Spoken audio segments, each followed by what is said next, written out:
Yeah, English. Yeah, I was going to talk about this right now. Yeah, for some of you, probably surprisingly, my talk was not highlighted in the conference program as an English one, which will be held in English. But it's true actually. So I don't think that many of you have problems with English language. So if you don't understand something, just ask or. Sorry? Yeah, okay. So, and one more thing, if you have any questions or comments, let's keep them until the end, okay? So I have a lot of to say today, a lot of to talk about, and I think 45 minutes or even 50 minutes can be not enough. So let's start immediately. Hi everyone, my name is Viktor Malyi. Actually, I work in a company called Garmin. I think many of you knows what kind of company it is. It's one of the leaders of, let's say, different solutions for navigation markets across the world. This company is presented in all possible areas where the navigation equipment is required, including auto industry, including some marine industry, or even avionics. And actually, I work there since 2012. Originally, I'm from Ukraine. I moved to Germany since 2 years here. I lived there, yeah. And here in Ukraine, I used to work in a number of big and small companies. For example, EPAM. I think most of you know this company. Yeah, and I've started my career as software testing engineer in 2008, I guess. Yeah, and since that time, I gathered some experience in different and various areas of software testing, software development, including some functional, non-functional testing for different platforms. I used to lead a software testing team also. And what else? I also proud to be one of the co-founders of QA Dnipropetrovsk community. Probably some of you have heard about this organization or this community, and great that the guys that support this community right now in Dnipropetrovsk keep doing that, and I'm proud of that simply. A part of my work as a software testing engineer in Garmin in Germany, I'm trying to give an open lectures in the town where I live, there in Germany, this town called Würzburg. There we have a university with some IT, let's say, with quite a lot of students which are interested in IT, and I'm trying to, by giving these open lectures, I'm trying to attract them to the beautiful world of software testing. So I think, yeah. What else can I tell about me? What I do actually in Garmin, since I joined the company in 2012, as I already said, I used to test some. I was responsible for testing some backend services, something like this, which Garmin has a lot. And a little bit more than a year ago, I switched to another team called Core Team, where we are responsible for maintaining and development of automated testing framework for our core components. These core components for the new, let's say, navigation era or something like this, navigation devices will be used across all Garmin devices, all navigation equipment later. So there's a lot of work. And actually, what I do, I'm probably right now more software engineer in test than a tester, something like this. In our work, we use C++ and Lua scripting language, so in order to write and maintain our tests. So I think that's all about me, enough about me. And before we'll talk about today's agenda, I wanted to know who of you already have experience as a reviewer or code review owner in your professional life. Just raise your hands. Wow. Great to see so many people there. That's great. That means that I will simply skip the topics which are general to code review, or we will spend not so much time for them. So, what we'll talk about today? The first thing, we will try to understand what we think the code review in reality is. So we have some perceptions about this topic. We'll try to understand how we think about this. And as second, we will move to some new, let's say, some new underneath of this topic. We'll try to understand what this process is in reality, what it brings us, which impact it has on us. And at the very end, we'll try to to sum up everything that we were talking about today with some points what to avoid during the code review process or approach and what to pursue during your using the approach of code reviews. So, and the very first question, I think everyone can give an answer. So, yeah, an answer to that question is why do we do actually code reviews? So, any ideas? Good quality, okay. To find bugs, yeah, great. Share knowledge, good point. Can also be, yeah. That's great. Yeah, of course, to find bugs and to find as many bugs as possible and to do this as fast as possible, let's say. But there are some other good reasons to do code reviews. As already someone of you mentioned, to help someone, actually to help a code review owner with the work to be better arranged to this task he or she tries to solve, and to help that person keep the right focus on the problem, right? And probably also a good opportunity when you use a code review is to teach someone or learn something from someone, right? From more experienced person in your project. But actually, there's another, I would say, hidden reason to do code review for some people. And actually, this is criticizing someone when you do code reviews. Yeah, I think some of you already start to understand what I will talk about today. So, some people, when they do code reviews, they simply don't realize that they put the feedback which is not very good, let's say. And this is actually the main point of what I will talking about today.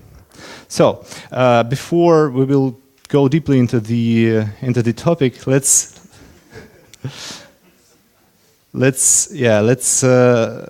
briefly go through the code review approaches which we have in our IT industry, the most widespread one. And the first one actually is so-called code review meetings.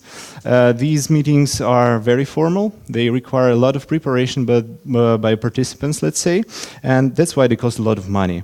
And these code review approach is like dining out dinosaurs, something like this, because as I have already mentioned, it consumes a lot of resources. And it's also efficient in the companies which develop safety critical software or something like this. So we'll not stop on this. Another review type is so-called over-the-shoulder review. It's when you simply invite one of your colleagues to give to get a feedback from him or her, and in this case you have a great opportunity to fix all the mistakes you've made or all the errors on the fly, so-called, right? And some drawbacks of this approach is, of course, that the amount of feedback you get during this review is limited by one person, let's say, because it's called over the shoulder. It means that it has to be one face-to-face conversation, let's say. Yeah. And the last but not least is so-called remote review. This is the most, I would say, widespread approach to code review right now, which includes simply some software which helps us to push the code for review too, right? And it's also called tools-assisted review. Yeah. And in this case, we can invite as many people as possible, all your colleagues, and whenever they have time to give you feedback, they simply do this. So you can also have a great chance to get immediate feedback from your colleagues. It doesn't require so much preparation, and it's really cost efficient. So, but have you noticed that two previous code review approaches, code review meetings, I mean, and over-the-shoulder reviews, they have let's say eye-to-eye contact, face-to-face conversation, right? Between two people or between one and many people, right? And this code review approach, I mean, remote review simply doesn't have it. So what I wanted to say is the code review is not only about the code actually. So yeah, of course, the program code can be auto-generated, but the reason to review that code, I don't see any. And in most of the cases, the code is simply generated by some person. Yeah, and we cannot simply avoid the fact that the person or personality of that guy is also included into review, right? You know, when you do review for someone, you know the typical mistakes of that person. You know you simply know the weak points of that guy, and you automatically consider this when you're doing review and giving feedback, and I would say it affects your attitude to that person. It affects the way you give feedback and how you do it, actually. So during my practice with the code review, I've actually noticed that most of the time I do reviews for the guys I haven't met in my life, in the real life, let's say. So they are in a distributed locations of our company, and chances are that I will not meet them at all. What I'm trying to say right now, that code review, a lot of psychological underneath is actually included in the process of code review, and it's not simply about the code as I've written here. So let's take a short look on some let's say psychological moments and some social aspects which are included into the process of code review. The first one, I think most of you probably met somehow, is so-called resistance to code review. Imagine yourself coming into the room with software developers and saying that starting from tomorrow we'll adopt the practice of doing code review. Yeah, and you will find simply no one who will be eager to follow this practice. It's simply because of fear. People have fear to have their work evaluated, or they have a fear of having their work not accepted at all. That's simply about it. There is another very interesting aspect which is called ego effect. So I would say it's scientifically proved. Then when the person knows that his or her work will be evaluated or checked by someone else later, right? He or she automatically does his or her work better.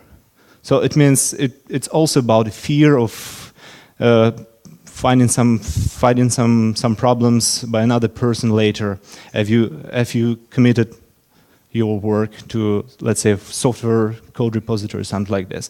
There's also one phenomenon I found on the internet, which is about some open source projects, and the fact is core developers in that open source project, they get their reviews approved up to 3 times quicker than the normal developers. I'm talking about some open source projects which are widely presented in the internet. You can find this information also. And moreover, they get their reviews more often. I mean, they need less patch sets in order to get their reviews approved. This also gives us a clue that a lot of psychological things and social underneath is included into the process of code review. But there is a problem, actually. From my practice, from my experience and experience of my colleagues, I've noticed that sometimes we face in some issues when we're doing code reviews for each other. And my theory is very simple. My theory is very simple. For those who cannot read, here's written that you are judged each time. So you're judged each time when you get a review for you, when you get a feedback from your colleagues.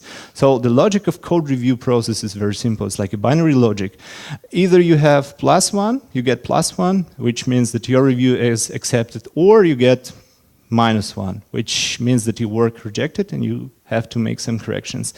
And we have to be very careful in the way we give that feedback to another person. And I will try to explain it right now. So in order to better understand this problem and whether this problem exists at all, I've conducted a small survey. Probably some of you have participated in this survey. Yeah, I see there, 1 person, not bad. So this survey includes more than 350 participants from all over the world. These are all IT professionals, and they were asked a number of questions. The first one was, do you feel that the code reviews you do for other people are constructive and clear? Very, very, very simple question. And most of the people, almost 70% of participants have answered yet. I think that this result is very great. Yeah, it's really great. And those people were actually asked additional question, do you feel that the code reviews you do for other people are considered as picky sometimes by the term picky, I mean that they include too much critics, or they're not constructive or something like this. And in this case, the results were surprising for me, actually. 23% of participants have answered yes. They think that sometimes they feel that they did something bad about giving a feedback to someone else. And but the most surprising thing for me is actually this almost 60% of people which don't know the answer to this question. And what I can say here, that either they don't think about this, or they are not sure whether their reviews are constructive and clear. And those 23% of participants who have answered yes, I think, sometimes I could have done this better or something like this. They were asked some additional question. Why do they think that their reviews are considered picky or something like this? And they were given a number of options to choose. And of course, most of the answers were related to bad personal relations, which are already in place in teams or in projects or in organizations. And that's why as I already said, it has some impact on what kind of feedback they get from their colleagues. But also, surprisingly, not constructive and clear comments and too many emotions in review comments or review feedback has also a great influence. Take a look. It's more these two options together are more than 15%. Yeah, I would say that's an impressive thing for me. And actually, all the participants were also asked the question: have they feel themselves criticized? Sometime, yeah, and criticized personally, and not their work, not their code they have generated, that they've written. And in this case, 50% of participants have answered yes. And they were also additionally asked the question: why do they think they are personally criticized, or which implication it has? Which results it has, yeah, in their lives, in their everyday work. And of course, most of them have to wait for their reviews too long. I think it happens when we are talking about not a critical, let's say, change or something like this, not a critical addition to the code base. This review can be simply postponed or even not reviewed at all. But take a look on the number of answers about non-constructive and emotional comments. So it's simple. I think it's simple, and I don't have to clarify this, let's say, deeper. When we leave some emotional comments, especially this kind of words which can hurt someone, when we leave unconstructive feedback, it happens. You're laughing, but it happens. What a fact! I've seen this. Probably the person who's written this simply had a bad mood or something like this, but it's the fact, I would say. So pay attention to what kind of feedback you give to your colleagues. Pay attention to how you give your feedback, because the words can hurt, as I've already mentioned. And not being able to communicate with the people directly, I mean face to face, you will hardly understand what was the real intention of some guy when he or she gave a review for you. Just put in a comment in some code review system or something like this, right?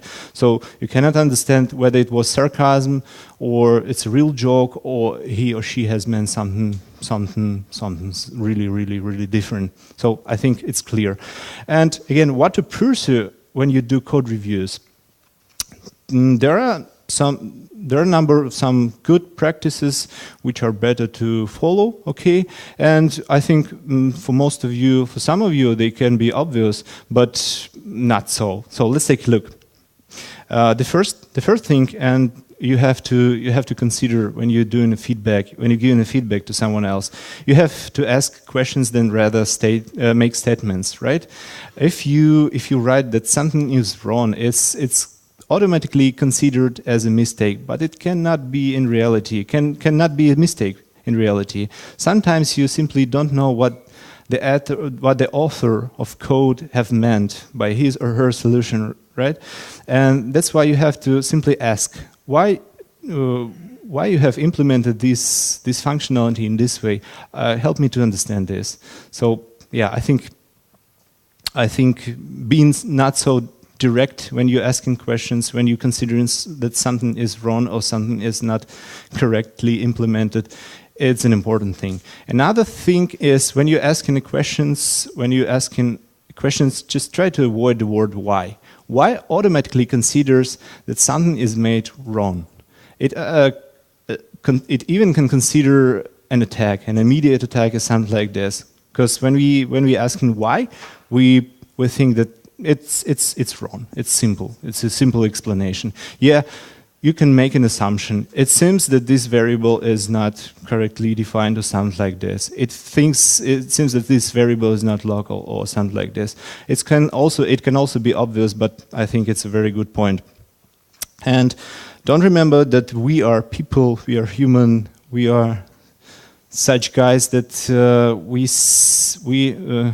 very easily we notice some mistakes or errors made by other people, and there is too little space for some compliments or giving some reward or praise or something like this to other people. So I mean that even in a fast-pacing project or something like this, even when you do intensive development, there is a space for some compliments which you can give to other people. But don't forget to be specific when you do that comments in order not to confuse the people you are trying to praise or something like this. Yeah, and another obvious thing is, of course, using the code conventions. There are a lot of code conventions which are already available and developed for different languages, and you should simply stop arguing about whether we use tabs or spaces in our project, in our code base, and simply write it down somewhere or use an existing code convention, code style convention, something like this, and stop arguing about this. It will prevent you a lot of issues, a lot of errors which will be later introduced into the code you write. And of course, project-specific code review checklist is also useful.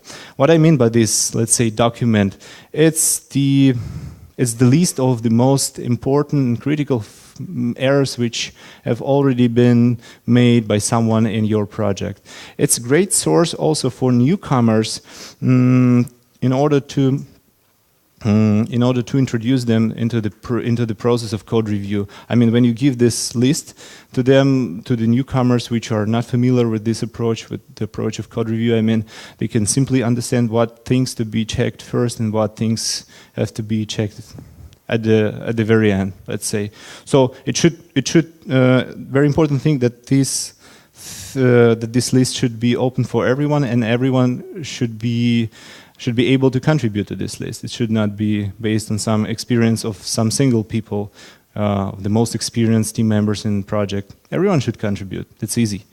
So another interesting thing I've found in internet is, let's say, it's not a phenomenon or something like this, but when you do reviews which include less than 400 lines of code, you stays at the most efficient level as a code reviewer. I mean, you are less distracted, you are more concentrated, you have simply less things to review. So in this case, the company called Smart Bear Software, they have conducted research, and they found, as I already said, that the reviews which contain less than 400 lines of code, in these reviews, the reviewers are able to find as many, simply defect detection rate or defect density is at a very big level. So I think less distortion is really important. And another interesting thing about this, those guys actually conducted some researches about eye tracking during the code review. So they tracked the movement of an eye of a reviewer during that process. And yeah, everyone who wants to know about this topic more can find it easily in internet, something like this. But yeah, that was really, really interesting. Yeah, and another interesting things which I didn't know about is when the code review owner put some preliminary comments, I mean some comments into the code review. I'm not talking about code comments.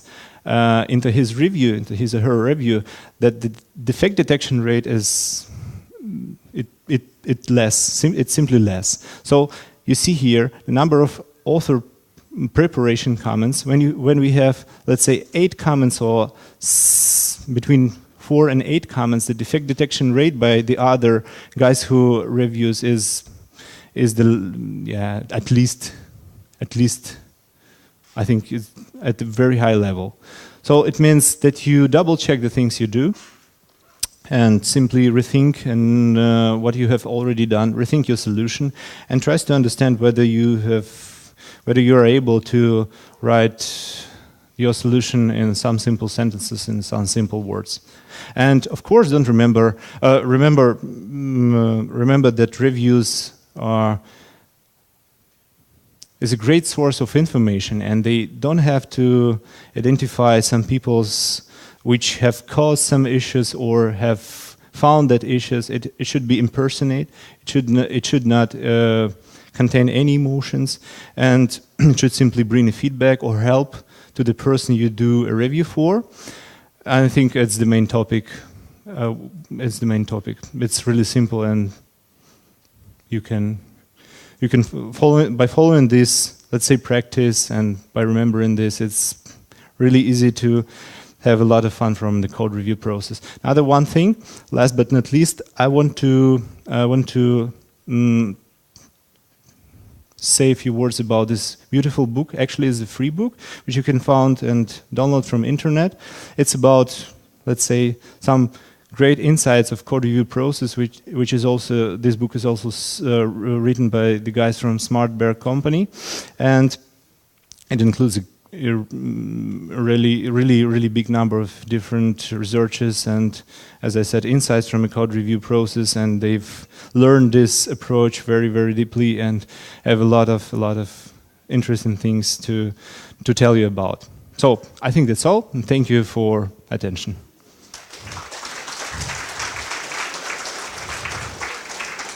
Yeah, we have a lot of times. We have a lot of time actually, and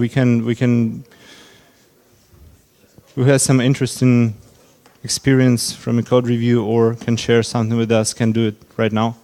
Or if you have questions, yeah, just,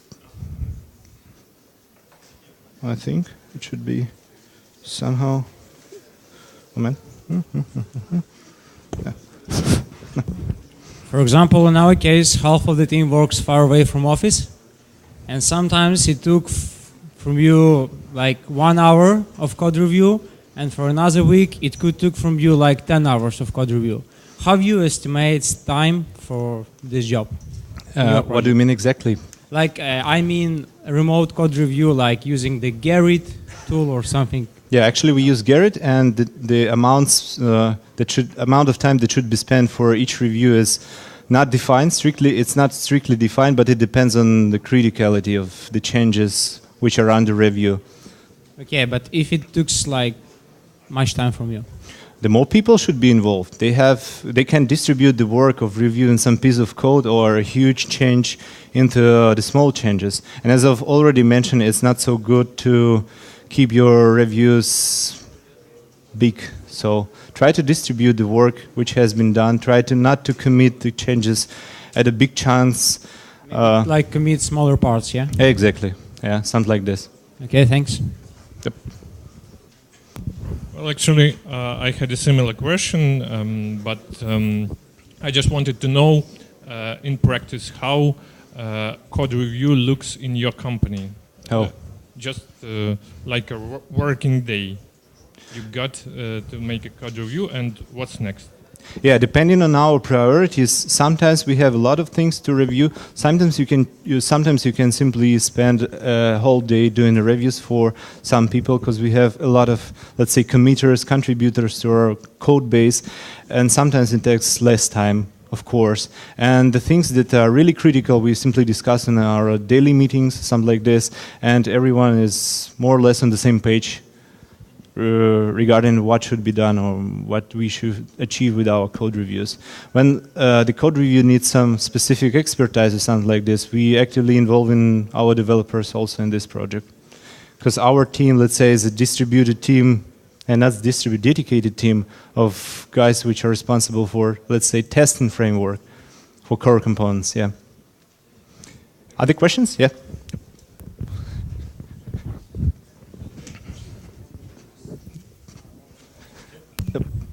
You had said a lot of about social aspects and relations that spoils advantages of code reviews. But what do you think about possibilities of anonymous code reviews?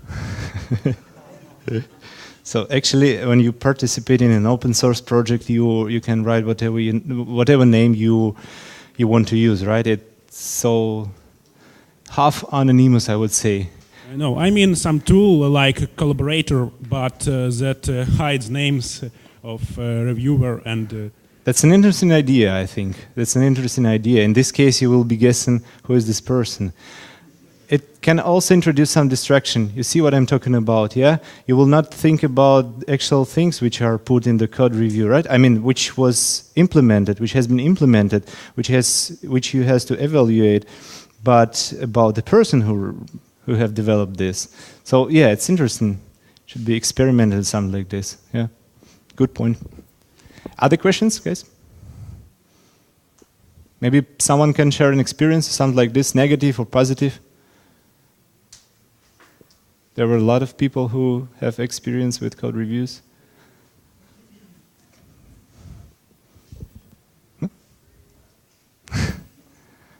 So, thank you once again and have a nice evening.